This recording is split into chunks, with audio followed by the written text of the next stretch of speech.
नमस्कार, मैं राधिका कौशिक और आप देख रहे हैं म्हारो राजस्थान। तो शुरुआत करते हुए आपको बता दें कि केंद्रीय कैबिनेट की बैठक खत्म हुई है। मंत्री पीयूष गोयल मुखातिब हैं प्रेस से। आइए हम भी सुनते हैं क्या कुछ कह रहे हैं। बजाय के भारत में, जबकि भारत में 300 बिलियन टन से अधिक आज कोयला हमारे पास है, 300 बिलियन टन। अब इतना अधिक कोयला होने के बावजूद भारत को विदेश से कोयला लाना पड़े, ये अपने आप में बहुत गलत बात है। तो ये नया मूव बहुत अहम रिफॉर्म और कोयले के क्षेत्र में एक प्रकार से क्रांति लाने वाला कदम, जिससे कंपटीशन, प्रतिस्पर्धा बढ़ेगी, क्वालिटी सुधरेगी, कीमतों में नियंत्रण आएगा, एफिशिएंसी सुधरेगी, उत्पादन की एफिशिएंसी सुधरेगी और आगे चल के अफोर्डेबल जो कोयला लोगों को चाहिए, जो उद्योग को चाहिए, और reliable supply, affordability and reliability, समय पे कोयला मिले, सुनिश्चित हो जाए कि कोयला पर्याप्त मात्रा में मिलेगा और सस्ते कीमतों में मिलेगा, जिससे आगे चल के बिजली के दाम हो, लोहे के दाम हो, फर्टिलाइजर का दाम हो, किसी भी चीज में भारत की जनता को नुकसान ना पहुंचे। ये एक बड़ा रिफॉर्म है कोल माइनिंग क्षेत्र में। इसके बाद जब कोई कोयले की माइन नीलामी की जाएगी, किसी को यह डरने की जरूरत नहीं है कि कल को कोई और उसको उसमें कोई कमियां पाके कैंसिल कर सके। आपने देखा है कितना पारदर्शिता से और ईमानदार तरीके से अभी तक की सब कोल माइनें ऑक्शन हुई है। उसी की अगली कदम, अगली कड़ी, अगला पड़ाव अब ये कमर्शियल कोल माइनिंग। इससे ईज ऑफ डूइंग बिजनेस भी सुधरेगा। जिसको कोई कारखाना लगाना है फर्टिलाइजर का, किसको लोहे का लगाना है, किसको एल्यूमिनियम का लगाना है, जो अभी तक देश में इंपोर्ट हो रहा है, जबकि बॉक्साइट देश में है, कोयला है, तो एल्यूमिनियम इंपोर्ट नहीं होना चाहिए, भारत में बनना चाहिए। उसके लिए पर्याप्त मात्रा में रॉ मटेरियल होने के कारण सस्ता एल्यूमिनियम और लाखों लोगों को नौकरी देने वाला उत्पादन बन सकता है। साथ ही साथ नया निवेश इस क्षेत्र में आए, कोयले के क्षेत्र में भारतीय कंपनी भी करे, विदेशी कंपनियों को भी हम आमंत्रित। तो केंद्रीय मंत्री पीयूष गोयल का आप सुन रहे थे। कोयले को लेकर चर्चा कर रहे थे, जिस तरह से डेवलपमेंट यहां पर होना चाहिए और जिस तरह से प्रोडक्शन कोयले का यहां पर होना चाहिए, उसके बारे में चर्चा करते नजर आए। और बढ़ते हैं आगे, बात करते हैं डूडी के वायरल वीडियो की, जिस पर बवाल अब और बढ़ गया है। नेता प्रतिपक्ष रामेश्वर डूडी ने विशेषाधिकार हनन का प्रस्ताव रखा है। राजेंद्र राठौड़ और मदन राठौड़ के खिलाफ विशेषाधिकार हनन का प्रस्ताव उन्होंने रखा। अध्यक्ष ने प्रस्ताव को विशेषाधिकार समिति को सौंप दिया है और इस दौरान डूडी ने कहा कि मेरे ऊपर सट्टे के गलत आरोप लगाए गए हैं। संसदीय कार्य मंत्री राजेंद्र राठौड़ और उप सचेतक मदन राठौड़ ने ये गलत आरोप लगाए हैं। यह वीडियो 30 जनवरी को नोखा की प्रेस कॉन्फ्रेंस का है। वीडियो को एडिट कर गलत तरीके से पेश किया गया है। मेरा सट्टे से कोई लेना देना नहीं है। 1 घंटे के लिए विधानसभा की कार्यवाही इस हंगामे के चलते स्थगित हुई। 1:18 तक के लिए सदन स्थगित कर दिया गया। अपराधग्रस्त प्रतिपक्ष के नेता ने आज आखिर सदन में सफाई दे ही दी। मैंने पहले भी चिंता व्यक्त की थी कि उनके पास काला धन 15 से 20 करोड़ का आया है। अब वो धन को खपाने की फिराक में है और ये सारी चीज़ें चूंकि चर्चा का विषय बन गया, ईडी और इनकम टैक्स के संज्ञान में है, इसलिए मेरे को तो चिंता इस बात की थी कि उनकी छवि पर प्रतिकूल प्रभाव नहीं पड़े। आज ज़्यादा होशियारी से उन्होंने वो करते कर दिया। विशेषाधिकार समिति को एक तरह से उन सारे कामों को कहकर अपना अपराध उनको सौंप दिया। तो विशेषाधिकार समिति जब हमें समन करेगी तो सारे तथ्यों के साथ हम सारी चीज़ को प्रस्तुत करेंगे। अभी भी हम हमारी मांग पर कायम है कि अगर उनमें हिम्मत है तो एफएसएल से जांच कराने के लिए वो इस हमारी चुनौती को स्वीकार करें। स्टेट एफएसएल है, सेंट्रल एफएसएल है, जिसमें भी वो जांच कराना चाहे जांच करवाएं। जो नेता प्रतिपक्ष पर ये जो आरोप है कि उन्होंने सट्टा लगाया था और जिसकी वीडियो वगैरह है, उस पर नेता प्रतिपक्ष ने आज सदन में विशेषाधिकार हनन का नोटिस लगाया है। कोई दिक्कत की बात नहीं है। हम चाहते हैं कि इसका दूध और पानी का पानी हो जाए। इसकी जांच होनी चाहिए, इसकी एफएसएल जांच होनी चाहिए कि जो वीडियो है जिसमें नेता प्रतिपक्ष खुद सशरीर उपस्थित होकर के सशरीर ये अपने मुखारबिंद से बोलते हैं कि मैंने 3 करोड़ का सट्टा लगाया, इसकी निश्चित रूप से जांच होनी चाहिए। उस वीडियो की FSL जांच होनी चाहिए। FSL जांच में ये सही साबित हो जाएगा कि उसमें टेम्पर्ड है या सही है, नेता प्रतिपक्ष गलत है या ये वीडियो गलत है। इसका दूध और पानी का पानी हो जाएगा। इसकी जांच करवाने की हम मांग कर रहे थे सदन के समक्ष, और जबकि इसमें जिस एक्ट के तहत नेता प्रतिपक्ष ने विशेषाधिकार हनन लगाया उसमें बहुत क्लियर है कि इसका अनुसंधान होगा, उसकी जांच होगी और जांच में सही साबित हो जाएगा। हमें कोई दिक्कत की बात नहीं है, उसकी विशेषाधिकार समिति जांच करेगी और उस जांच के आधार पर जो भी निर्णय होगा वो स्वीकार है। और विपक्ष तो भागना चाहता है, विपक्ष तो हंगामा करना चाहता है, उसके पास में कुछ भी कहने के लिए है नहीं। ऐसे अनर्गल और आरोप लगाने का काम विपक्ष करता रहता है, कोई दिक्कत की बात नहीं है, मुकाबला करें। नेता प्रतिपक्ष ने अपने विशेषाधिकार हनन का प्रस्ताव माननीय अध्यक्ष जी को दिया और हम 10 माननीय सदस्यों ने उसका समर्थन किया और माननीय अध्यक्ष ने अध्यक्षीय व्यवस्था दे दी कि इस प्रस्ताव को मैं विशेषाधिकार समिति को जांच के लिए सौंप रहा हूं।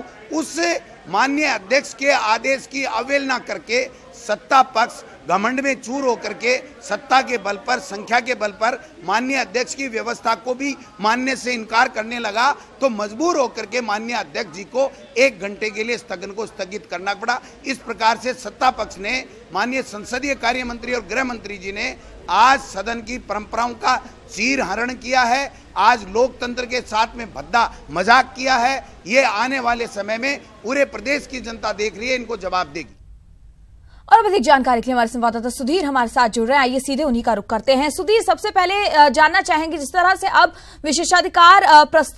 विशेषाधिकार हनन प्रस्ताव यहां पर रखा गया है, आगे क्या कुछ कार्रवाई होनी है और किस तरह से अब ये प्रक्रिया चलनी है?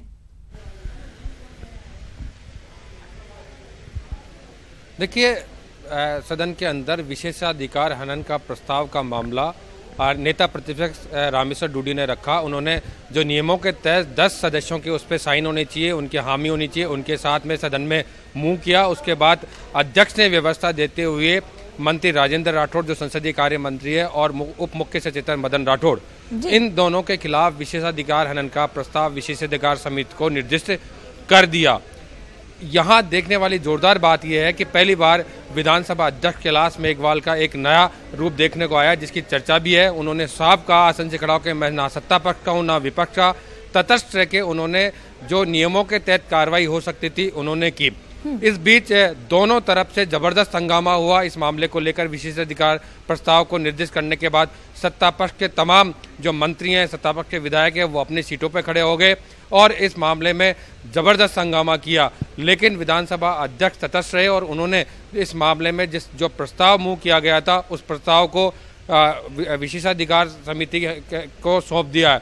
लिहाजा अब इस मामले में वो कोई चर्चा भी नहीं करवाना चाहते थे, लेकिन हंगामे को देखते हुए विधानसभा की कार्रवाई 12:18 पर 1 घंटे के लिए स्थगित की गई। अब 1:18 पर पुनः एक बार फिर कार्रवाई शुरू होगी। लेकिन इस बीच जानकारी मिली है कि मुख्यमंत्री वसुंधरा राजे अध्यक्ष विधानसभा अध्यक्ष कैलाश मेघवाल के चैम्बर में गई है, वहाँ संभवतः इसी विषय पर चर्चा भी हो। लेकिन आज की जो कार्रवाई रही उसमें संसदीय कार्य मंत्री और उप मुख्य सचेतक मदन राठौड़ को भी आज विधानसभा अध्यक्ष ने नहीं बख्शा और कड़ाई से नियमों की पालना करने के उनको निर्देशित किया। इधर गृह मंत्री गुलाब चंद कटारिया भी इस मामले पर बोलना चाह रहे थे। उन्होंने कहा कि इस मामले की जांच, जो ऑडियो वीडियो वायरल है, इस वायरल वीडियो को FSL से जांच करवा ली जाए। इस पर विपक्ष के विधायकों ने, यानी कांग्रेस के विधायकों ने हंगामा किया कि विशेषाधिकार कमेटी को जब सौंप दिया गया है तो इसकी जरूरत नहीं रह जाती है। इसके बावजूद भी विधानसभा अध्यक्ष ने कोई बात नहीं सुनी और दोनों के सुधीर, कहा जा सकता है कि जिस तरह से विशेषाधिकार कमेटी को अब ये मामला सौंपा गया है और एक तटस्थता यहाँ पर दिखाई गई है, अब जो हंगामा है उसके काबू में आने के प्रयास यहाँ पर शायद होने शुरू हो गए हैं। अब ये कहा जा सकता है कि शायद ये जो हंगामा इतने दिनों से हो रहा है, ये जिस तरह से सदन इतने दिनों से हंगामे की भेंट चढ़ रहा है, वो शायद अब यहाँ पर देखने को ना मिले। फिलहाल तमाम जानकारी के लिए धन्यवाद। बढ़ते हैं आगे और इसी बीच बड़ी खबर आपको बता दें, किसान कर्ज माफी पर अंतर विभागीय समिति का गठन किया गया है। मंत्रिमंडल सचिवालय ने आदेश जारी कर दिए हैं। गृह मंत्री गुलाब चंद कटारिया की अध्यक्षता में ये समिति गठित की गई है। 10 सदस्यीय अंतर विभागीय समिति गठित की गई है। समिति में 5 मंत्री 5 अफसर हैं। समिति कर्ज माफ करने वाले किसानों की श्रेणियां तय करेगी। किसानों का वाणिज्यिक बैंकों से कर्ज माफ करने पर भी समिति फैसला करेगी। समिति में प्रभुलाल सैनी, डॉक्टर राम प्रताप, अजय सिंह किलक, पुष्पेंद्र सिंह समिति के सदस्य रहेंगे और एसीएस वित्त, एसीएस कृषि, ऊर्जा, सहकारिता और आयोजन विभाग के प्रमुख सचिव समिति के सदस्य होंगे। और अधिक जानकारी के लिए संवाददाता गोवर्धन हमारे साथ जुड़ गए हैं। गोवर्धन, जानना चाहेंगे, अंतर विभागीय समिति का गठन किया जा रहा है, किस तरह का स्ट्रक्चर इस समिति का होगा और क्या कुछ मंथन चल रहा है इस पे? देखिए, किसान कर्ज माफी को लेकर के कल मुख्यमंत्री ने सदन के भीतर ये घोषणा की थी कि जो गैर सहकारी कर्ज हैं, जो वाणिज्यिक बैंकों से किसानों के कर्ज लिए हुए हैं, कौन सी श्रेणियों के किसान कर्ज माफी के लाभ में आएंगे, क्योंकि जो बजट में घोषणा थी उसमें केवल लघु और सीमांत किसानों को कर्ज माफ करना था, लेकिन डिमांड ये आ रही है फील्ड से कि ये श्रेणी को हटाया जाए। तो ये 10 सदस्यों की एक अंतर विभागीय समिति है जिसमें 5 मंत्री हैं और 5 संबंधित विभागों के अफसर बनाए गए हैं। 3 बिंदु दिए गए हैं इस समिति को, ये अपने सरकार को ये रिपोर्ट देगी कि एक तो किसानों की श्रेणियां तय की जाएंगी कि किन श्रेणी के किसानों को दिया जा सकता है। हो सकता है ये समिति ये भी सिफारिश कर दे कि लघु और सीमांत किसान का जो राइडर है वो हटा करके बाकी किसानों को भी शामिल किया जाना है कि नहीं किया जाना है। दूसरा, जो दूसरी वाणिज्यिक बैंकों से जिन किसानों ने कर्ज ले रखा है उनका माफ किया जाना है कि नहीं किया जाना है। ये 2 बड़े आधार हैं जिनके ऊपर ये जो अंतर विभाग की समिति है ये रिपोर्ट देगी। कल रात को ही मंत्रिमंडल सचिवालय ने इसके आदेश जारी कर दिए और इस कमेटी का गठन कर दिया गया है। अब चलिए गोवर्धन, तमाम जानकारी के लिए धन्यवाद। तो समिति का गठन कर दिया गया, अब देखना होगा किन श्रेणियों के तहत और किस स्ट्रक्चर के तहत ये कमेटी अब काम करती है। बढ़ते हैं आगे और बात करते हैं बीजेपी के महामंथन की। बीजेपी विधायकों पदाधिकारियों की बैठक है, विधानसभा में संभागवार बैठक चल रही है, विधायकों के कार्यों की समीक्षा हो रही है। वी सतीश, अशोक परनामी, चंद्रशेखर इस बैठक में हिस्सा ले रहे हैं। 3 जिलों के विधायकों की बैठक है जिसमें सबसे पहले हैं कोटा, अजमेर और भरतपुर संभाग, इसके बाद जयपुर और बीकानेर संभाग की बैठक होगी, अंतिम में जोधपुर, उदयपुर संभाग की बैठक होनी है।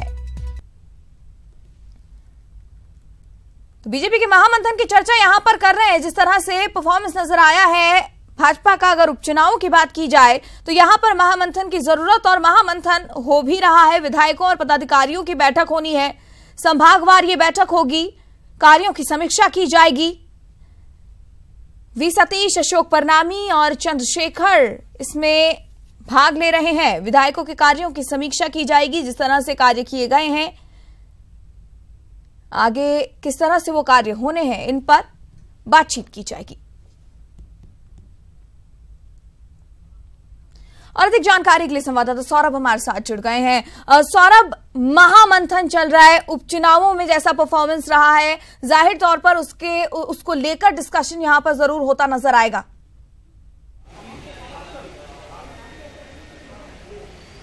जी बिल्कुल, मैं आपको बता दूं कि बैठकों का जो दौर है वो शुरू हो चुका है। इस वक्त विधानसभा में श्री गंगानगर, हनुमानगढ़ और बीकानेर जिले के विधायकों के साथ जो संगठन महामंत्री हैं वी सतीश, प्रदेशाध्यक्ष अशोक परनामी और संगठन महामंत्री चंद्रशेखर जो है वो बैठकें ले रहे हैं। और इन 3 जिलों के अलावा अब शुरुआत हुई है झुंझुनू, सीकर जिले के विधायकों के साथ जो है वो चर्चा का दौर जारी है। और आज दिन भर 3 जिलों के विधायकों को बुलाया गया। शाम करीब 5:30 बजे तक ये बैठकों का दौर है वो जारी रहेगा।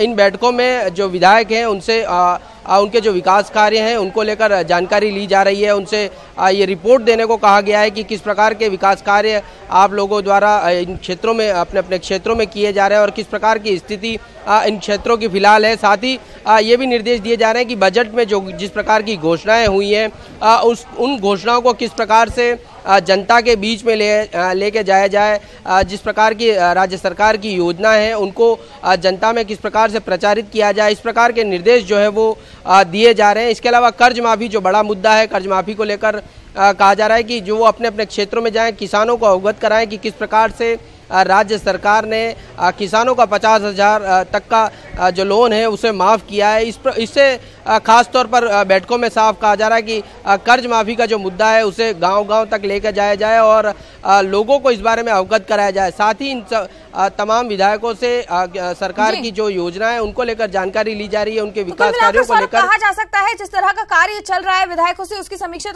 की ही जा रही है। साथ ही बजट के बाद अब जिस तरह से क्रियान्वयन होना है उस पर भी चर्चा यहाँ पर की जा रही है। तमाम जानकारी के लिए धन्यवाद। बढ़ते हैं आगे, बात करते हैं दौसा के सीकरी की, जहां से बड़ी खबर फिलहाल आ रही है। सीकरी गांव में खान ढह गई है। जेसीबी की सहायता से मिट्टी फिलहाल हटाई जा रही है। पुलिस प्रशासन मौके पर पहुंच गया है। तो बड़ी खबर दौसा के सीकरी गांव से, जहां खान ढही है। तस्वीरें आपको दिखा रहे हैं। इन तस्वीरों को देखकर आप अंदाजा लगा सकते हैं जिस तरह से ये घटनाक्रम रहा है। जेसीबी की सहायता से मिट्टी फिलहाल हटाई जा रही है। पुलिस प्रशासन मौके पर पहुंच गया है और कोशिशें यहां पे लगातार की जा रही हैं। जल्द से जल्द जो मिट्टी वहां पर खान ढहने से इकट्ठा हुई है उसको हटाया जाए। जो नुकसान इस खान के ढहने से हुआ है, इन तस्वीरों के जरिए आप देख पा रहे हैं। और जिस तरह से जेसीबी की मशीनें वहां पर लगी हुई हैं, मिट्टी हटाने का कार्य वहां पर जारी है, प्रयास वहां पर लगातार किए जा रहे हैं। इन तस्वीरों के माध्यम से आप देख पा रहे हैं एक्सक्लूसिव तस्वीरें फिलहाल आपकी टीवी स्क्रीन पर। और इस बीच बड़ी खबर आपको बता दें, सरस दूध संकलन केंद्रों पर एसीबी के छापे पड़े हैं। जयपुर जिले के ग्रामीण इलाकों में एसीबी के छापे पड़े हैं। दूध में मिलावट की शिकायत मिली थी और इस पर एसीबी ने कार्रवाई की है। एसीबी जयपुर ग्रामीण की टीमें फिलहाल जांच कर रही हैं। कई दूध संकलन केंद्रों पर एसीबी की जांच चल रही है। एसीबी मुख्यालय को शिकायत जो मिली थी उस पर यह जांच जारी है। एसीबी एएसपी नरोत्तम लाल वर्मा के नेतृत्व में कार्रवाई की जा रही है। एसीबी एसपी तेजस्विनी गौतम इस पूरे मामले की मॉनिटरिंग कर रही है। तो बड़ी खबर इसी बीच बता रहे हैं, सरस दूध संकलन केंद्रों पर एसीबी के छापे पड़े हैं। और अधिक जानकारी के लिए संवाददाता राकेश शर्मा हमारे साथ जुड़ गए हैं। राकेश, जानना चाहेंगे आपसे, एसीबी ने छापे मारे हैं सरस दूध संकलन केंद्रों पर, क्या कुछ कार्रवाई फिलहाल चल रही है और क्या कुछ तथ्य सामने आ पाए हैं? बिल्कुल, अभी तक जो जयपुर जिले के जो ग्रामीण इलाके हैं जहां पर जो सदस्य हैं, सरस डेयरी से जुड़े हुए जो सदस्य हैं, उनसे जो संकलन केंद्रों पर दूध संकलित किया जाता है, तो इसकी शिकायत मिली थी कि यहाँ पर जो संकलन केंद्र है वहां पर दूध में मिलावट की शिकायत एसीबी को मुख्यालय को मिली थी। तो एसीबी ने इस पूरे मामले की जांच की। जांच के बाद आज जयपुर देहात की टीमें जो कई जो संकलन केंद्र वहां पर पहुंची हैं और वहां जो पूरा संकलन करने का प्रोसेस है, उनकी मशीन है, वहां क्या कुछ रखा है, इन तमाम पहलुओं की अभी जांच की जा रही है।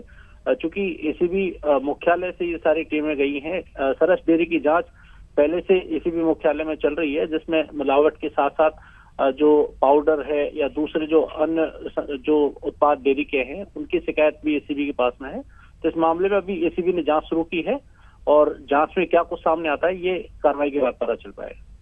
जी राकेश, तमाम जानकारी के लिए धन्यवाद। तो फिलहाल कार्रवाई जारी है, क्या कुछ कार्रवाई होती है उसी के बाद जो तथ्य हैं इस मामले से जुड़े हुए वो सामने आ पाएंगे।